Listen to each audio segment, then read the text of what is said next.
Hello, everybody. Today we are going to do the chapter from the diary of Annie Frank, and this chapter is being given in your textbook First Flight of Class 10th English. So, this is the chapter. The chapter is an extract taken from the diary of the Annie Frank, which she has written. Let's go through the summary. This chapter is an extract being taken from the diary anecdotes written under the name The Diary of a Young Girl. The diary was given to Annie Frank for her 13th birthday. It chronicles the events of her life from 12 June 1942 until its final entry of 1st August 1944. It was eventually translated from its original Dutch into many languages and became one of the world's most widely read books. It provides an intimate account of daily life that her small groups led in hiding in Amsterdam.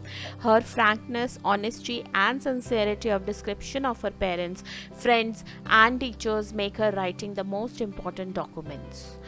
ये जो story है ये story separately नहीं लिखी गई है. ये Anne Frank की एक बहुत ही रिनाउंड बुक है, the diary of a young girl, जिसमें उन्होंने एनेक्डोट्स लिखे हैं. क्योंकि वो एक ज्यू थी, तो नाजीज़ के द्वारा प्रताड़ित किए गए थे ज्यूज़ ड्यूरिंग द ईयर 1942. आप लोगों को पता होगा, सेकेंड वर्ल्ड वॉर के दौरान. तो उस दौरान जो है इनको छुपना छिपाना पड़ा था, और उस दौरान इन्होंने जो लाइफ लीड की थी, तो उसके चलते एनी फ्रैंक ने ये डायरी लिखी थी.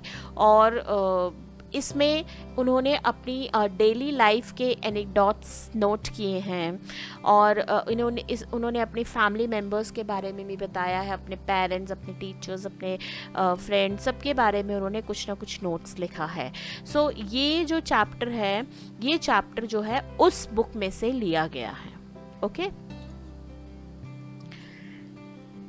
First of all let's understand how Annie Frank was.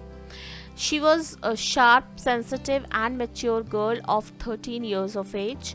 Being a Jew, she was constantly hounded by the Nazis. She was born in Germany and she had to migrate to Amsterdam to escape persecution. And she felt very lonely during this time, and she was in need of a true friend to open up her feelings. So finally, she found a true friend in her diary, Kitty. She named her diary Kitty.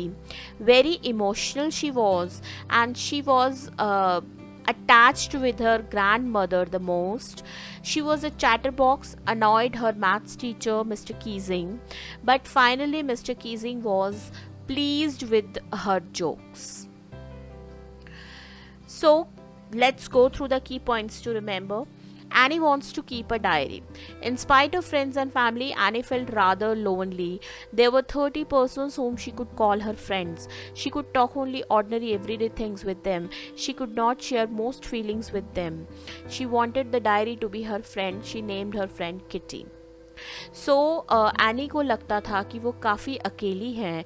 कहने को तो उसके परिवार में 30 लोग हैं, उसके पास friends हैं, फैमिली हैं, बट फिर भी उसे लगता था कि उन लोगों से तो वो हर तरह की बातें नहीं कर सकती है, बिकॉज़ वो एक सेंसिटिव गर्ल थी, बिकॉज़ वो एक इमोशनल गर्ल थी.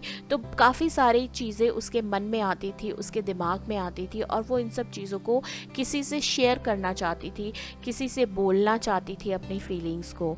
तो उसे लगता था कि उसके आसपास जो लोग हैं वो उनसे नहीं बात कर सकती है. उसे एक फ्रेंड की ज़रूरत थी, और फाइनली उसे जो है अपनी फ्रेंड किस में मिली, एक डायरी में. ओके, और उसने अपनी फ्रेंड का नाम रखा था किटी.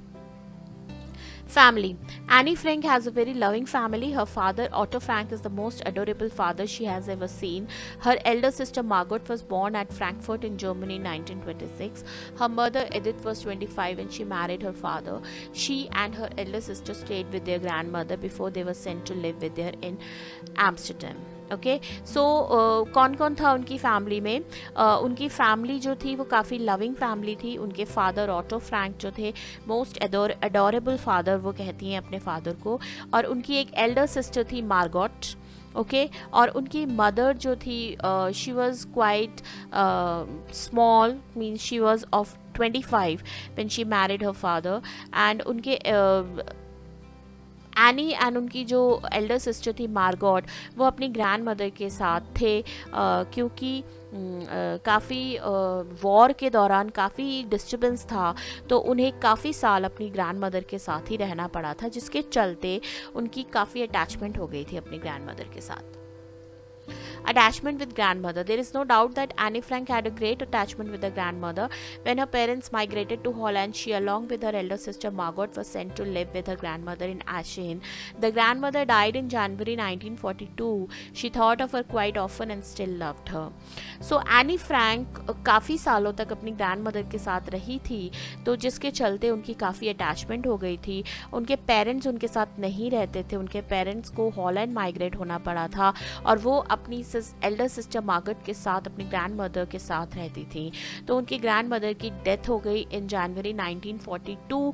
उसके बाद ही अचानक उन्हें लोनलीनेस फील होने लगा और उसी के बाद उन्होंने अपनी न्यू फ्रेंड किटी को डिस्कवर किया.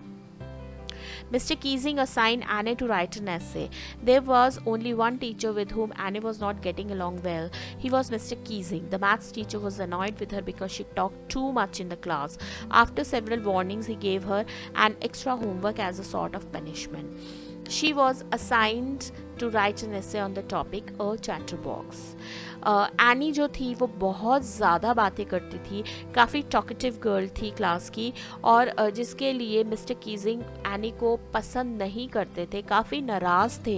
मिस्टर कीजिंग उनके मैथ्स टीचर थे और मिस्टर कीजिंग उनको काफ़ी वार्निंग्स देते थे, लेकिन एनी जो थी वो अपनी बातें करने की आदत से नहीं बाज आती थी. सो मिस्टर कीजिंग ने एक दिन सोचा कि एनी को पनिशमेंट दिया जाए. एज अ पनिशमेंट उन्होंने एनी को एक एसे दिया और वो टॉपिक था a chatterbox. Essay A Chatterbox. Annie wrote 3 pages on this topic. In the essay, she justified her habit of talking.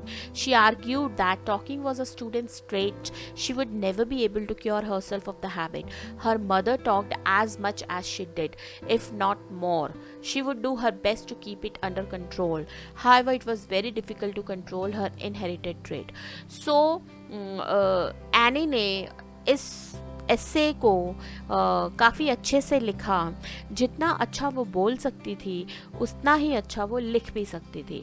So any ने बड़े अच्छे से अपनी हैबिट ऑफ टॉकिंग को जस्टिफाई किया और उन्होंने कहा कि जो टॉकिंग है, जो बातचीत करना, एक स्टूडेंट की क्वालिटी है. एक स्टूडेंट को हमेशा बात करते रहना चाहिए. और एनी ने ये भी बोला कि वो अपनी इस हैबिट को कभी भी क्योर नहीं कर सकती है, क्योंकि उन्हें लगता है कि उन्होंने इस हैबिट को अपनी मदर से इनहेरिट किया है. उनकी मदर भी काफ़ी टॉकेटिव थी, इसलिए एनी को लगता है कि वो भी काफ़ी टॉकेटिव है. हालांकि वो इस चीज़ को कंट्रोल करने की कोशिश करेंगी. एनी ने प्रॉमिस किया अपने एसे में कि वो अपनी टॉकिंग की आदत को थोड़ा कंट्रोल करने की कोशिश करेंगी, लेकिन बड़ा डिफ़िकल्ट होता है इनहेरिटेड क्वालिटीज़ को कंट्रोल करना. Essay on an incorrigible chatterbox. After writing the first essay on a chatterbox, Mr. Keesing assigned her the second essay on the topic of an incorrigible chatterbox. She again wrote on the subject. Mr. Keesing was not satisfied, then he had given her the third essay to write as a punishment. Okay, so second essay जो मिला था उसका topic था an incorrigible chatterbox और any ने इसको भी बड़े अच्छे से लिखा. There was no problem on writing. So Mr. Keesing को इतने में भी तसल्ली नहीं हुई और उन्होंने एनी को थर्ड एसे भी दिया as a punishment. The last essay. The title of the third and the last essay was Quack, Quack, Quack, said Mistress Chatterbox. Annie had lost her originality on the subject. Her friend Sen was good at poetry. She offered to help Annie in writing the essay in verse. The poem was about a mother duck and a father swan with 3 ducklings. The poor ducklings were bitten to death by the father because they quacked too much. Okay, so जो last essay Mr. Keysing ने दिया वो था Quack, Quack, Quack, said Mistress Chatterbox. और any ने अब तक, क्योंकि वो पिछले 2 एसेज में उसने काफ़ी कुछ लिख दिया था मिस्टर कीजिंग को, जो भी वो कहना चाहती थी, तो वो 2 एसे लिखने के बाद उसे लगा कि शायद थोड़ा बोर्डम हो रहा है उसका सब्जेक्ट. तो उसकी एक अच्छी फ्रेंड थी सेन, तो she was wonderful at poetry. तो अब उन दोनों ने डिसाइड किया, एनी एंड सेन ने डिसाइड किया कि हम जो इस थर्ड पीस ऑफ राइटिंग को एक वर्स स्टाइल में लिखेंगे, VERSE. थोड़ा सा इसको राइम करेंगे, थोड़ा सा इसको पोइट्री स्टाइल में इसको लिखा जाएगा. और जो स्टोरी थी इस पोइट्री की, वो एक मदर डक और एक फादर स्वैन की थी, जिनके पास 3 डकलिंग्स थे. और जो तीनों डकलिंग्स जो थे वो अपने फादर के द्वारा काफ़ी पीटे गए कि उनकी डेथ हो गई, बिकॉज वो बहुत ज़्यादा क्वैक करते थे. Mr. Keysing on third essay.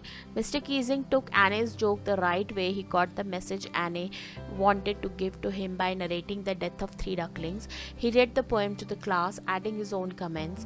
Since then, she had been allowed to talk and hadn't been assigned any extra homework, as he was transformed man now.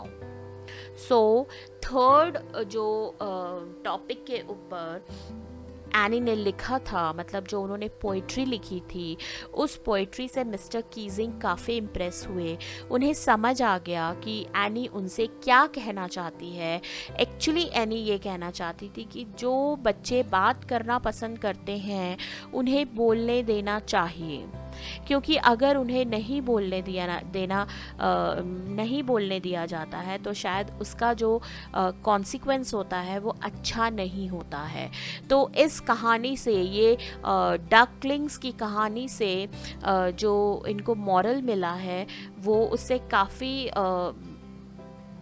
Mister Keesing को heart touch किया उनका. It was quite heart touching subject of the poetry. और mister Keesing को इस बात से फिर कोई नाराज़गी नहीं थी कि एनी कितना बोलती है क्लास में, और उन्होंने अलाउ किया एनी को क्लास में बोलने के लिए. और फिर उसके बाद उन्होंने एनी को कोई भी एक्स्ट्रा वर्क नहीं दिया as a sort of punishment, और उसके बाद वो बिल्कुल ट्रांसफॉर्म्ड हो गए थे. Okay, so this is the chapter, very easy and very entertaining. So please go through the chapter, read the chapter word by word, and after reading the chapter please go through the key points to remember made by me. So you will be having the important things on your tips, and it will be easy to write your answers. So thank you so much.